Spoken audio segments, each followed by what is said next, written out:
Hello everyone, welcome back to Online Help Guide. Today in this video, I'm going to show you how to disable direct messages on Twitter. So watch this video till the end. First, open your Twitter app.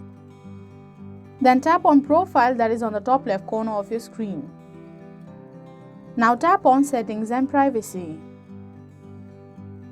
There you will see a lot of options. Tap on Privacy and Safety. On Privacy and Safety page, tap on Direct Messages. On Direct Messages page, tap on Allow Message Request from Everyone toggle bar to turn it off. Always remember that green toggle bar means on and gray toggle bar means off. So that is how you disable direct messages on Twitter. Thank you for watching Online Help Guide. Hope this video was helpful. If it was, then hit the like button and comment down if you have any questions or feedback.